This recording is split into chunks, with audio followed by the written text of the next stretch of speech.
ನಾನು ಹೇಳ್ತೀನಿ ಕೇಳಿ, ನಾನು ಪದೇ ನೀನು ಉತ್ತರ ಕೊಟ್ಟಿದ್ದೀನಿ. ಇದಕ್ಕೆ MB ಪಾಟೀಲ್ಕಿಂತ ಸೀನಿಯರ್ ಯಾರಾದಿದ್ರೆ ಅವತ್ತೊಂದು ದಿವಸ ನಾನು DK ಶಿವಕುಮಾರ್ ಅವರು, ಸತೀಶ್ ಜಾರಕಿಹೊಳಿಗಿಂತ ನಾನು ಸೀನಿಯರ್ ಇದ್ದೀನಿ, ಪರಮೇಶ್ವರು, ನಾವೆಲ್ಲ ಒಂದೇ ಇದರಲ್ಲಿದ್ದೀವಿ.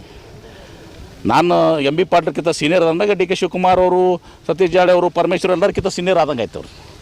ಅವ್ರು ಯಾರೇ ಇದ್ದರೂ ಅದು ಮಲ್ಲಿಕಾರ್ಜುನ ಖರ್ಗೆ ಅವ್ರದಾರ, ಸಿದ್ದರಾಮಯ್ಯವ್ರದಾರ, ನಮಗಿಂತ ಸೀನಿಯರ್ಸ್, ಆರ್ ದೇಶಪಾಂಡೆ ಇದ್ದಾರೆ, ಇಲ್ಲ ಅಂತಲ್ಲ.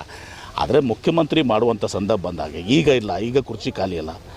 ಆವಾಗ ಇದು ಸೀನಿಯಾರಿಟಿ ಜೂನಿಯಾರಿಟಿ ಪ್ರಶ್ನೆ ಬರೋದಲ್ಲ. ನಾನು ಹೇಳಿದ್ದೀನಿ, ಶರದ್ ಪವಾರ್ ಅವ್ರಿಗೆ ಉದಾಹರಣೆ ಕೊಟ್ಟಿದ್ದೀನಿ, ನಮ್ಮಲ್ಲಿ ಇವತ್ತು ದಿವಸ ಗುಂಡ್ರಾವ್ ಅವರು ಕೊಟ್ಟಿದ್ದೀನಿ, ದೇವರಾಜ ಹೆಸರು ಕೊಟ್ಟಿದ್ದೀನಿ. ನಾನು ನಿನ್ನೆ ನೋಡ್ತಾ ಇದ್ದೆ ಒಂದು ಸ್ವಲ್ಪ, ಅದರಲ್ಲಿ 100 ಜನ ಕಾಂಗ್ರೆಸ್ನಲ್ಲಿ, ನಮ್ಮ ಪಕ್ಷದಿಂದನೂ ಕೂಡ ಬೇರೆ ಪಕ್ಷದಿಂದ ಕೂಡ 28 ವಯಸ್ಸಿನಿಂದ ಒಂದು 100 ಜನ ಒಂದು ದಿವಸ ಮುಖ್ಯಮಂತ್ರಿಗಳಾಗಿದ್ದಾರೆ. ಅದು ಚರ್ಚೆಯಲ್ಲಿ ಈಗ ಮುಖ್ಯಮಂತ್ರಿಗಳು ಆಗುವಂಥದ್ದು ಬಿಡುವುದು ಇದು ಅಪ್ರಸ್ತುತ. ಇದು ನಾನು ಹೇಳಿದ್ದು ಮುಂದೆ ಒಂದು ದಿವಸ ನಾನು ಆಗ್ತೀನಿ ಅಂತ ಹೇಳಿದ್ದೀನಿ. ಮುಂದೊಂದು ದಿವಸ ಆಸೆ ಇದೆ, ದುರಾಶೆ ಇಲ್ಲ.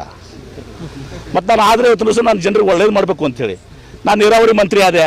ಇವತ್ತಿನ ಮಮದಾಪುರ ಕೆರೆ ತುಂಬೇದ, ಇವತ್ತಿಷ್ಟೆಲ್ಲ ಜನ 25 ಹಳ್ಳಿ ಜನ ಸುಖದಿಂದಿದ್ದಾರೆ.